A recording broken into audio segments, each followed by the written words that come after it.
तो दो पर्सन थे, George Bentham and Joseph Hooker. इन्होंने जो क्लासिफिकेशन दी है, इसको बोला जाता है one of the most accepted natural classification. तो तीन क्लासिफिकेशन की टाइप बताई थी मैंने आपको, artificial, natural and phylogenetic. Natural में जो बेंथम हुकर हैं, इन्होंने जो क्लासिफिकेशन पब्लिश की थी, ये मोस्ट एक्सेप्टेड है। ठीक है। तो इनके बारे में थोड़ा ब्रीफ में है, अगर आपने पढ़ना हो तो पढ़ सकते हो, एग्जाम में लिखना चाहो तो लिख सकते हो। बस आपको इतना याद रखना है कि most important and the last of the natural classification, natural classification is of the seed plant given by the two scientist name. इनका नाम आपको पता होना चाहिए, George Bentham and Joseph Dalton Hooker. ठीक है। यानी कि नेचुरल सिस्टम में इन्होंने क्लासिफिकेशन दी थी, जो कि मोस्ट इंपॉर्टेंट है और आज भी हम इसको एक्सेप्ट करते हैं। इसके बाद भाई, तो इन्होंने जो क्लासिफिकेशन दी थी, ठीक है, तो they recorded the precise description of the most of the plant known at that time. यानी कि उस टाइम पर उनके पास जो भी प्लांट थे भाई, उनका इन्होंने एक, हर एक प्लांट के, मतलब आप कह सकते हो हर एक प्लांट का डिस्क्रिप्शन इन्होंने खुद किया है। ठीक है।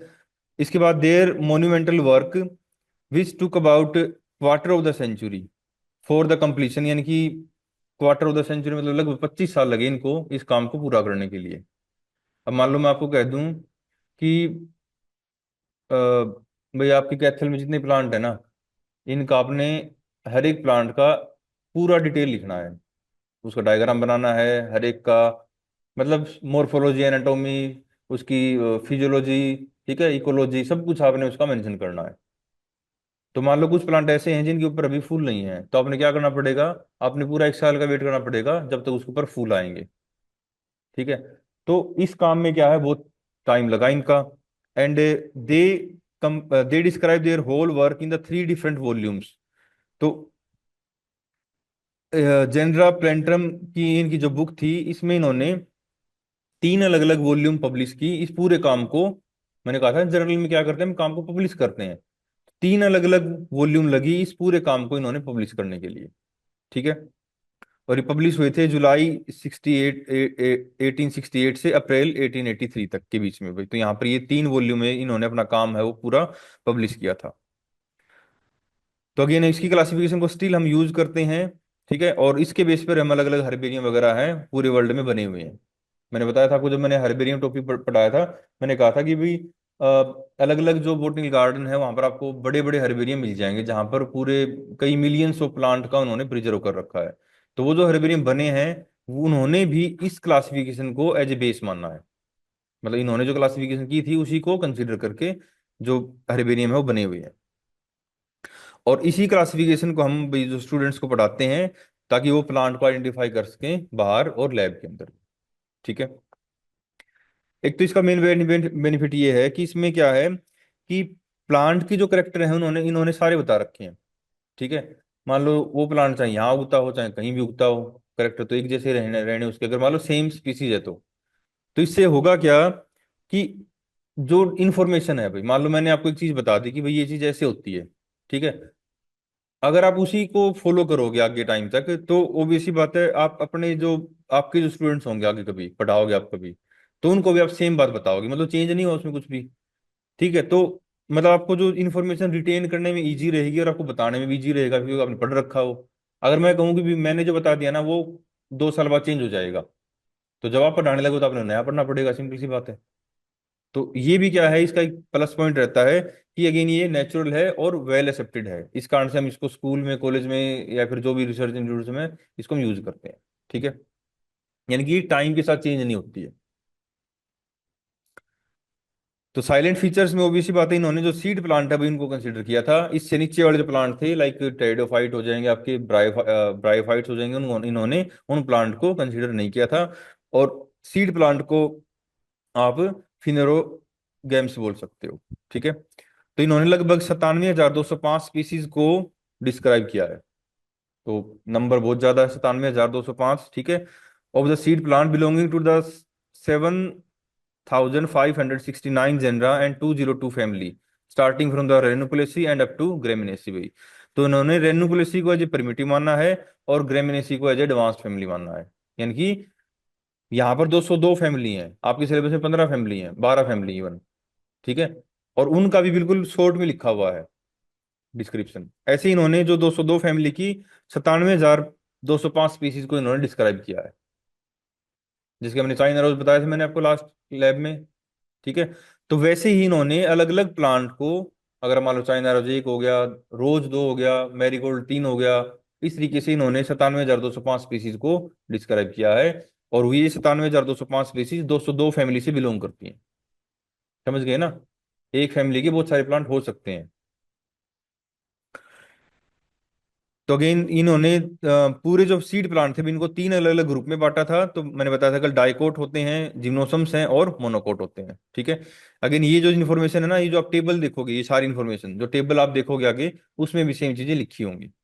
अगर आपको टेबल याद होगी तो आप, अगर आपने लिखने, टेबल नहीं पूछता है, केवल ये पूछता है साइलेंट फीचर लिखो।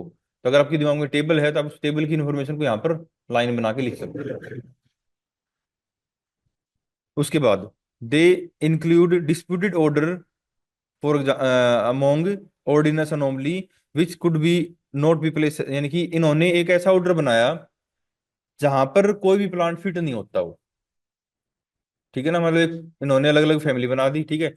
इन्होंने फिर एक ऐसा ऑर्डर बनाया भाई जिसके अंदर क्या है, कुछ प्लांट ऐसे थे जो किसी भी ग्रुप में नहीं सेट हो रहे थे। तो इन्होंने उनको एक ऑर्डिनिस अनोमली नाम का एक ग्रुप बना के, ऑर्डर बना के उसके अंदर रख दिए सारे प्लांट। और ये इनका कहीं ना कहीं थोड़ा बहुत ड्रॉबैक भी, यानी कि इसकी डीमेरिट्स में भी काउंट होता है ये। यानी कि आप ये देखोगे, ऑर्डिनस अनोमलाई। मोनोकोट को इन्होंने वर डिस्क्राइब आफ्टर द डाइकोट, यानी कि इन्होंने डाइकोट को पहले डिस्क्राइब किया, मतलब इन्होंने डाइकोट को प्रिमिटिव माना और मोनोकोट को एडवांस्ड माना, और ये इनका एक प्लस पॉइंट हो जाता है। यानी कि ये मैं प्लस माइनस क्यों बता रहा हूँ कि जब आप, आपसे एग्जाम में से पूछेगा इसकी मेरिट्स और डीमेरिट्स लिखो, तो जब मेरिट्स बताओगे तो इसके प्लस पॉइंट बताने पड़ेंगे आपने, और डीमेरिट्स बताओगे तो केवल नेगेटिव पॉइंट बताने पड़ेंगे आपको, और साइलेंट फीचर पूछेगा तो सारे पॉइंट बताने पड़ेंगे आपने। क्लियर है तीनों? इसके बाद भाई यहाँ पर इन्होंने जो डाइकोट, इनको तीन अलग अलग डिवीजन में बांटा था, पॉलीपेटलाई, गेमोपेटलाई एंड मोनोक्लोमेटाई। तो अगेन ये भी टेबल में लिखा हुआ है। ठीक है ना? उसके बाद जो author did not mention anything about the origin of angiosperm, तो इन्होंने इनका जो ओरिजिन के बारे में नहीं, फाइलोजेनी के बारे में कुछ नहीं बताया, तो ये इनका एक डीमेरिट में चला जाएगा। समझ गए ना? इन्होंने केवल उसके जो नेचुरल फीचर्स थे वही कंसिडर किए इन्होंने। उसके बाद क्रिएशन ऑफ डिस्की फ्लोराई, इन्होंने एक ग्रुप बनाया, नाम था Disciflorae, a taxon not describe by any earlier taxonomist. तो अगेन इन्होंने एक नया ग्रुप भी बनाया जिसको डिस्की फ्लोराई इन्होंने बोला, और इसको पहले किसी भी टेक्सोनोमिस्ट ने डिस्क्राइब नहीं किया था भाई। इन्होंने मोनोक्लेमाइडी को एक मेजर टेक्सा बनाया and divided into the basis of terrestrial and aquatic habitats, यानी कि मोनोक्लेमाइडी के अंदर जितने भी ग्रुप हैं, ठीक है, उनको हम, उनकी जो हैबिटेट उसके ऊपर इन्होंने बांटा हुआ है कि टेरेस्ट्रियल है या फिर एक्वेटिक है। ये आप देखोगे टेरेस्ट्रियल आगे लिखा हुआ होगा नाम के, और एक्वेटिक। ठीक है। इसके बाद ये पॉलीपेटलाई में इन्होंने 82 फैमिली कंसीडर की, गैमोपेटलाई में 45 फैमिली कंसीडर की, मोनोक्लेमाइडी में इन्होंने 36 फैमिली कंसीडर की। ये नंबर आपने याद होता है तो बेस्ट है, नहीं होता है तो एटलीस्ट फैमिली फैमिली आप याद कर लोगे भाई। ये सारा याद नहीं होता है, रट्टे मारने वाली बात होती है। ठीक है। एटलीस्ट अगर फैमिली याद होती है तो बेस्ट है, नहीं होता है। अच्छा, याद करने का तरीका मैं आपको बता दूंगा आगे जब हम टेबल बनाएंगे। तो टेबल में आपने इस वर्ड के आगे, पॉलीपेटलाई के आगे आपने 82 लिख देना है, और F82। तो आपको टेबल ही याद करनी है आपने ओवरऑल। ठीक है। तो ये वो आपकी कंप्लीट टेबल है। तो इन्होंने जो सीड प्लांट है, कि आपके सिलेबस में जो है वो क्या है, अप टू सीरीज तक बतानी है आपने। इनकी जो सीरीज है उनको भी मेंशन करना, बताना है। तो यहां पर देखोगे इन्होंने जो सीड प्लांट को डिवाइड किया तीन मेजर क्लास में, डाइकोट, मोनोकोट एंड जिम्नोसोम्स। तो डाइकोट की इन्होंने तीन सब क्लास में बांटा, पॉलीपेटलाई, गेमोपेटलाई एंड मोनोक्लेमाइडी भाई। इसके बाद इनकी सीरीज हैं, ये सीरीज हैं। ठीक है। तो इसकी तीन सीरीज हैं, Thalamiflorae, series two Disciflorae and series third Calyciflorae. आपने केवल सीरीज के नाम नाम याद करने, सीरीज के नीचे अगर मान लो ऑर्डर वगैरह लिखा हुआ है वो लिखने की आपने जरूरत है नहीं। ठीक है। इसके बाद सेकंड जो हमारी इनकी सब क्लास थी, वो थी भाई गेमोपेटलाई। तो गेमो देखो, पोली का मतलब होता है यहाँ पर पेटल्स फ्री रहेंगी। एक टेबल ये है, ठीक है, आप देख सकते हो। सेकंड टेबल ये है जो कि कंप्लीट टेबल है, जो आपने याद करनी पड़ेगी। और मैंने कहा कि मान लो फॉर एग्जांपल पॉलीपेटलाई, इसके आगे आप इसके ये कितनी फैमिली से कितनी फैमिली में रहता है, तो वो आप नंबर आप अपने हिसाब से इसको लिख लोगे इनके आगे। मतलब इसमें आपने और इन्फॉर्मेशन ऐड करनी है जब इसको आप पेज पे लिख के अपना नोट्स टाइप में बनाओगे। ठीक है। तो यहाँ पर देखोगे इन्होंने जो सीड प्लांट, इनको अगेन डाइकोट, जिम्नोसम्स एंड मोनोकोट भाई। उसके बाद जो डाइकोट है, पॉलीपेटलाई, गेमोपेटलाई एंड मोनोक्लेमाइडी। आपने सीरीज बतानी पड़ेंगी। इसकी तीन सीरीज है, एल्मीफ्लोराई, डिस्कीफ्लोराई एंड कैल्सीफ्लोराई। जो गैमोपेटलाई, इसकी भी तीन सीरीज है, इनफ्राई, हेट्रोमेराई एंड बाइकार्पेल बाइकार्पेल एट। ठीक है। उसके बाद मोनोक्लेमाइडी की जो सीरीज है वो है करवी, करो एम्ब्राई, मोनो ओविलेट, एक्विटिक। मैंने बताया था ना कि मोनोक्लेमाइडी को इन्होंने बांटा है हैबिटेट के बेस के ऊपर, कि टेरेस्ट्रियल है या फिर एक्वेटिक है। तो यहाँ पर देखोगे आप, ये क्या है भाई, एक्वेटिक है, यहाँ पर ये टेरेस्ट्रियल है। यानी कि ये जो प्लांट है टेरेस यानी कि मिट्टी में ग्रो करते हैं। ठीक है। ऐसे ही यहाँ पर इसकी कितनी होगी, एक दो, इसके बाद नंबर 4 पे आ जाएगा इसका माइक्रो एम्ब्रेनी। उसके बाद डेल्फिनियल्स, एक्लेमाइडोस, स्पोराई, यूनिसेक्सुअलिस एंड ऑर्डिनस अनोमलाई। मैंने बताया था इन्होंने एक ऐसा ऑर्डर बनाया है, या फिर कैसे एक ऐसी सीरीज बनाई जिसके अंदर क्या है, अनोमलस प्लांट है, यानी कि उनके फीचर किसी भी ग्रुप के साथ मैच नहीं होते, इन्होंने उनको रख दिया ऑर्डिनस अनोमलाई के अंदर। ठीक है। और उसके बाद इन्होंने जो मोनोकोट हैं इनको भी लगभग 8 सीरीज में इन्होंने डिवाइड किया भाई। तो अगेन माइक्रोस्पर्मी, इपिगाइनी, माइक्रोस्पर्मी, इपिगाइनी, कोरोनराई, कैल्सिनियाई, न्यूडीफ्लोराई, एपोकैरी एंड ग्लूमियसी। तो ये क्या है, सीरीज हैं। इनको आपने याद करने का तरीका मैंने कल भी बता रहा था, आपने इसको इस तरीके से लिखना है। पॉलीपेटलाई सीरीज, तीन सीरीज आपके सिलेबस में, तो यहाँ पर थैलमी फ्लोराई, तो टी डी सी, तो इसको आप पॉलीपेटलाई के आगे लिख लोगे आप टी डी और सी। और फिर इनको एक बार जैसे मान लो आपने पढ़ लिया, 2 बार पढ़ लिया आपने, एक बार आपने आंख मीच के वो नाम वो बोल के देखना है, फिर आपने उसको पेज पे लिख लिख के देखना है कम से कम भी 3 बार। ठीक है। गलतियां होंगी, ठीक है, लेकिन जो गलती होगी फिर आप उसको फिर से दिमाग में सेट करोगे। मतलब इसका यही तरीका है, इसको जितना बार, जितनी ज्यादा बार आप इसको लिख लिख के देखोगे, दिमाग में इसकी इमेज बना के रखोगे, उतना ज्यादा ये चीजें आपको याद रहेंगी। और एक ही क्लासिफिकेशन आपके सिलेबस में है। पहले जो सिलेबस था उसमें 2 क्लासिफिकेशन होती थी, वो जो दूसरी है एंग्रे पेरेंटल की वो इससे भी बड़ी है। आपको बड़ी लग रही होगी, बट आप ये बहुत छोटी है। ठीक है। उसके बाद जो गेमोपेटलाई है इसकी भी तीन सीरीज हैं, इसके आगे लिख लोगे आप इन्फ्राई, हेट्रोमेराई एंड बाई कार्पेल्टेट भाई। ठीक है। तो अगेन यहाँ पर जो ओवरी होती है वो बाई कार्पेलेट ओवरी होती है। उसके बाद यहाँ पर जो तीसरी सब क्लास थी मोनोक्लेमाइडी, इसके अंदर जो 8 सीरीज हैं ये, तो यहाँ पर C M B, D, A, U and O. तो देखो, U stand for Unisexuales, O stand for Ordines Anomali, A stand for आपकी एक्लेमाइडोस्पोरी। ठीक है। डी स्टैंड फॉर डेफिनेल्स हो जाएंगे, एम स्टैंड फॉर आपकी मोनोस्पर्मी आ जाएगी, एम स्टैंड फॉर आपकी multi ovulate terrestrial, multi ovulate aquatic and multi आपकी, सी स्टैंड फॉर आपकी करो एम्ब्री हो जाएगा। तो आपने इनको इस वर्ड को याद रखना है, इस सीरीज को याद रखना है, और इनको एक बार पढ़ लोगे आप, इन नाम नाम को पढ़ लेना आपने, और फिर इसको बोल के देखना दिमाग में आंखें बंद करके, और फिर पेज पे लिख के देखना। ठीक है। इतना करोगे तो ये क्लासिफिकेशन आपको याद हो जाएगी। जिम्नोसम्स उसके बाद हमारे आ जाएंगी, ये मोनोकोट हो गए हमारे, नहीं, ये अच्छा मोनोक्लेमाइडी थी। उसके बाद जिम्नोसम्स की जो केवल 3 ही ग्रुप हैं आपकी, निटियेसी, कोनिफेरेसी एंड साइकेडेसी। यानी कि निटेल्स, कोनिफेरेल्स एंड साइकेडेल्स। साइकेडेल्स में पाइनस आपका साइकस आया था, यहाँ पर साइकस था। कोनिफेरेल्स में पाइनस आया था, और निटेल्स में इफिड्रा आया था। फर्स्ट सेमेस्टर में पढ़ा होगा, याद होगा थोड़ा बहुत आपको। 3 प्लांट, साइकस, पाइनस, इफिड्रा। यस। तो अगेन ये इन्हीं से इनके आप एग्जाम्पल भी लिख सकते हो। साइकेडेल मतलब साइकस एग्जाम्पल हो जाएगा, कोनिफेरस मतलब पाइनस हो जाएगा, डिटेल्स में आप इफिड्रा लिख सकते हो।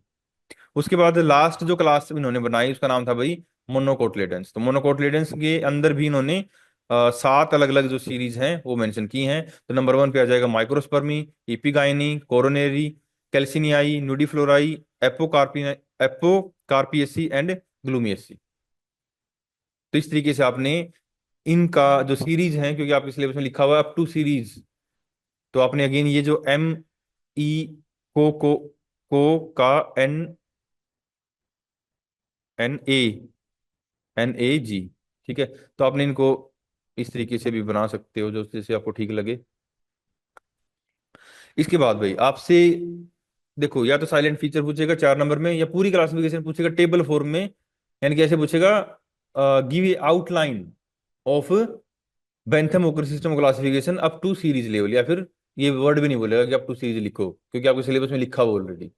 ठीक है, 2 क्वेश्चन हो गए। तीसरा क्वेश्चन आएगा इसकी मेरिट्स और डीमेरिट्स। ये भी आता है, तो अगेन ये भी आपका 5 नंबर या फिर इवन 7 नंबर में भी आया हुआ है।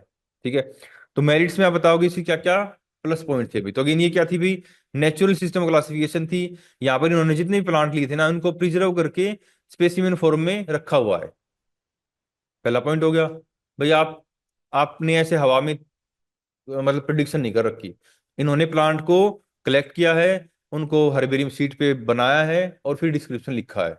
तो मतलब क्या है यहाँ पर, ये क्या है, एक्चुअल क्लासिफिकेशन है based on the different information.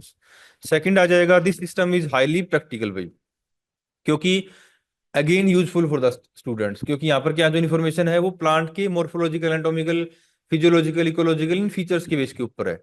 और यही हम बोटनी में या फिर जो भी प्लांट साइंस के अलग अलग ब्रांच होती हैं उनमें हम स्टूडेंट को पढ़ाते हैं। तो इस वजह से क्या हो जाएगा, इसका प्रैक्टिकल पर्पज भी है और स्टूडेंट्स के लिए यूजफुल भी है। थर्ड बता दिया इन्होंने जो फ्लोरा इन्होंने डिस्क्राइब किया है, ये geographical distribution of the species, यानी कि मोस्टली जो प्लांट अर्थ के ऊपर उस टाइम पर थे, ठीक है ना, वो इन्होंने लगभग सारे कंसिडर कर रखे हैं। उसके बाद इन्होंने generic description are complete, accurate and based on the direct observation, यानी कि जो इन्होंने जीनस के बारे में बताया है, वो जो डिटेल है वो बिल्कुल इनकी कंप्लीट है, एक्यूरेट है, और इन्होंने खुद ऑब्जर्व करके उनको लिखा हुआ है। जीनस की जो इन्फॉर्मेशन है, मतलब जीनस मतलब मान लो फॉर एग्जांपल हिबिस्कस रोजा साइनेंसिस, तो हिबिस्कस क्या हो जाएगा, जीनस हो जाएगा आपका। ठीक है, तो मतलब वो भी सी बात है, हिबिस्कस जीनस के अंदर अलग अलग स्पीसीज आएंगी फिर। उसके बाद larger genera have been divided into the sub genera and each with the specific species. तो इन्होंने जो लार्ज जेनरा था उसको फर्दर डिवाइड कर रखा है सब जेनरा में। तो ये भी इनका एक प्लस पॉइंट है, क्योंकि अगर आप ऐसे डिवाइड कर सकते हो तो चीजें याद करनी आसान हो जाती हैं। ठीक है, उसके बाद इन्होंने dicot begin with the order Ranales and now universally consider to be most primitive angiosperms. तो इन्होंने, इनका ये भी एक क्या था भाई, प्लस पॉइंट था, कि इन्होंने डाइकोट को प्रिमिटिव माना। और डाइकोट का जो ऑर्डर था आपका रेनेल्स, इसको भी इन्होंने प्रिमिटिव ही कंसिडर किया। ये भी क्या था, इनका एक प्लस पॉइंट था, कि जो रेनेल्स है it is the most primitive order आज के टाइम पर भी। ठीक है, इसके बाद इन्होंने monocot placing the monocot after the dicot. तो अगेन ये भी इनका मैंने बताया था कि इन्होंने डाइकोट को प्रिमिटिव कंसिडर किया है और मोनोकोट को इन्होंने एडवांस कंसिडर किया। तो ये भी इनका एक प्लस पॉइंट है। ठीक है, यानी कि इवोल्यूशन के अकॉर्डिंग मैच होता है ये। यानी कि आपसे पूछे ना कि भाई आज के टाइम में जो कौन से प्लांट एडवांस्ड है, तो कौन से प्लांट एडवांस होंगे, मोनोकोट। मोनोकोट कौन से होते हैं, एग्जाम्पल बोलेगा कोई, मोनोकोट एग्जाम्पल बोलो मोनोकोट में। प्रियंका, वीट और ग्रासीज और भाई जिनकी लीफ पैरेलल होती हैं, पत्ते लंबे होते हैं, पैरेलल वेनेसेंस होता है, मोनोकोट के ग्रुप में आते हैं सारे। गन्ना हो जाएगा, बेम्बू हो जाएगा। तो ये बताओ कि मोनोकोट एडवांस कैसे हैं, और डाइकोट, डाइकोट कौन से हो जाएंगे, जो ये बड़े पेड़ देख रहे हो आप सारे, नीम, पीपल, बड़, बरगद, शीशम, ये सारे सारे क्या है, डाइकोट आपके। तो आपको कौन से लगते हैं एडवांस, ये तो इन्होंने कोई कह रखा, आपको क्या लगता है कौन से एडवांस है कौन से प्रिमिटिव है। इसके बाद भाई नेक्स्ट इनका जो मेरिट्स था, इन्होंने डिस्की फ्लोराई को थैल्मी फ्लोराई एंड कैल्सी फ्लोराई के बीच में इन्होंने रखा था। तो ये भी क्या है, क्वाइट नेचुरल है। यानी कि जो डिस्की फ्लोराई ग्रुप होता है ना, ये थैल्मी फ्लोराई एंड कैल्सी फ्लोराई के बीच में इन्होंने रखा हुआ है। जिसमें डिस्की फ्लोराई है बीच में, नीचे कैल्सी फ्लोराई है, और ऊपर थैल्मी फ्लोराई है। तो इन्होंने डिस्की फ्लोराई को बीच में रखा हुआ है। तो ये भी क्या है, इनका एक यानी कि नेचुरली मैच करता है फीचर इनका। ठीक है, यानी कुछ आर्टिफिशियल नहीं लगता इसमें, यानी कि प्लांट के कैरेक्टरिस्टिक बिल्कुल मैच होते हैं। और इन्होंने भाई placing the Gamopetalae after the Polypetalae is justified since the union of petals consider to be advanced feature over the free conditions भी। तो अगेन ये भी इनका एक, यानी कि इन्होंने क्या रखा हुआ है कि गेमोपेटलाई को पॉलीपेटलाई के बाद रखा हुआ है। पॉलीपेटलाई मतलब पेटल फ्री होती हैं, और गेमोपेटलाई मतलब पेटल फ्यूज्ड होती हैं। तो अगेन जो फ्यूज पेटल्स होती हैं, ये क्या है, अगेन एक एडवांस्ड फीचर है प्लांट का। ठीक है। तो ये थे 9 इसके भाई मेरिट्स इस क्लासिफिकेशन के। आपसे एग्जाम में पूछेगा मेरिट्स 3 नंबर में, इस तरीके से पूछता, छोटे में पूछेगा, केवल मेरिट मेरिट पूछेगा। अब हम बात करते हैं डीमेरिट्स भी, अगर दोनों इकट्ठा मिला के पूछेगा तो 7 नंबर का हो जाएगा। ठीक है। डीमेरिट्स भी इनकी अब क्या है, इसके कुछ नुक्स आप कह सकते हैं, इसके कुछ ड्रॉबैक क्या क्या है। ठीक है। तो फर्स्ट इसका ड्रॉबैक ये था कि इन्होंने जिम्नोस्पर्म्स को बीच में रखा है। मैंने इस पहले वाले दिन भी बताया था आपको, इन्होंने क्या कर रखा, डाइकोट, जिम्नोसम्स एंड मोनोकोट। तो जो जिम्नोसम्स है वो तो बिल्कुल अलग ग्रुप है, आप उसको बीच में कैसे रख सकते हो। तो जिम्नोसम्स कहाँ आना था, पहले जिम्नोसम्स आना था, फिर डाइकोट आना था, फिर मोनोकोट आना था, ये सीक्वेंस बनना था। बट इन्होंने क्या कर रखा है, इन्होंने जिम्नोसम्स को बीच में ऐड कर रखा है। तो ये इनका एक मेजर ड्रॉबैक है, या फिर डीमेरिट्स इनकी।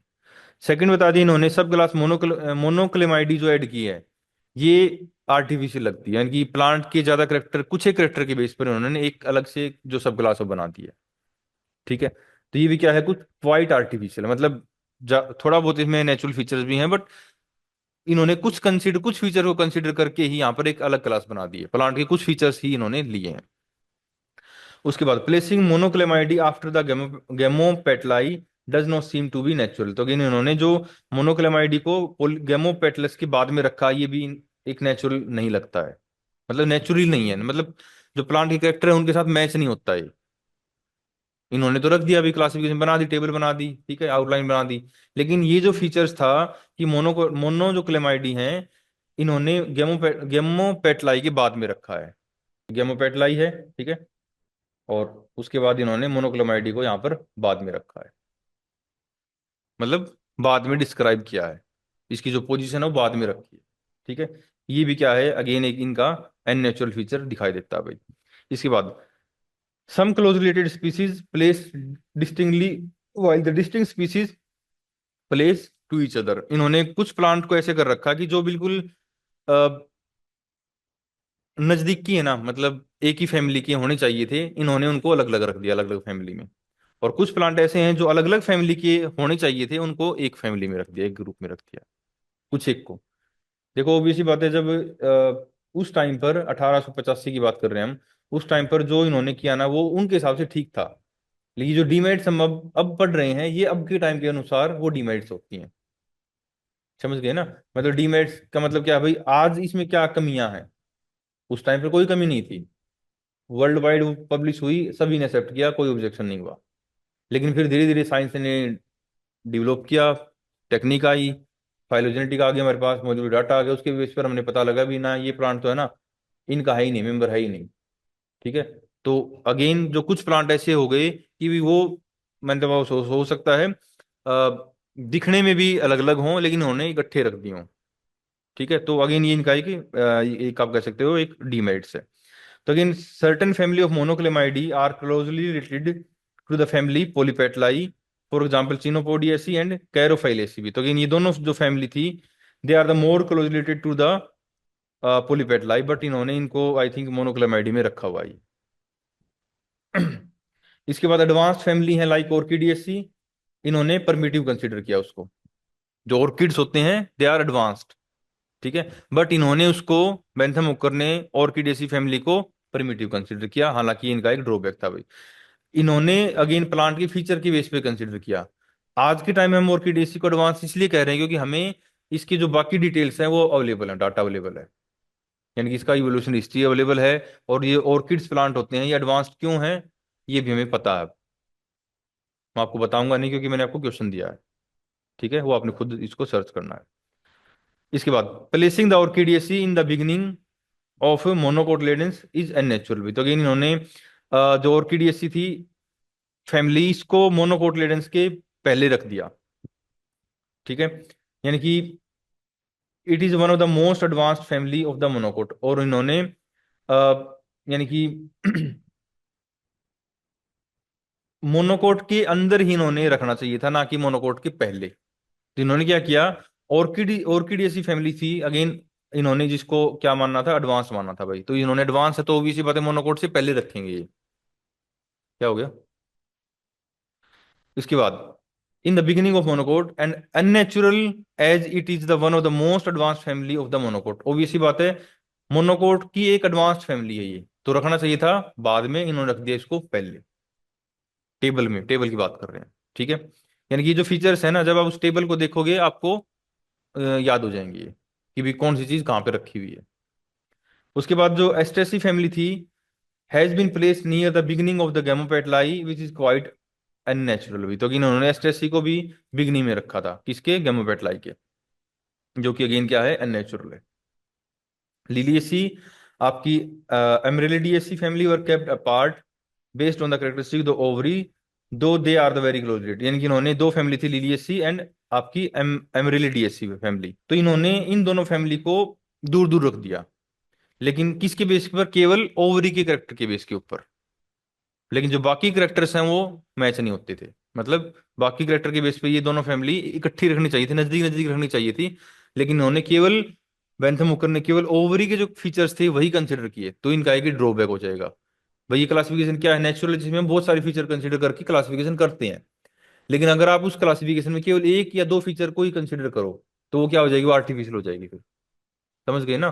तो इस कारण से ये एक एग्जांपल है कि लिलियसी और आपकी एमरेल्डियसी एमरेलिडियसी फैमिली जो है, ये इन्होंने इनको दोनों को अलग अलग रखा है, केवल एक फीचर के बेस पर इन्होंने, बाकी फीचर अगर कंसीडर करते तो इन दोनों को नजदीक नजदीक रखते हैं। इसके बाद, और ये इनका मेन ड्रॉप है कि था भी, इन्होंने जो फाइलोजेनेटिक जो फीचर्स हैं, यानी कि जो एंसिस्ट्रल हिस्ट्री है, उसको कंसीडर किया ही नहीं बिल्कुल।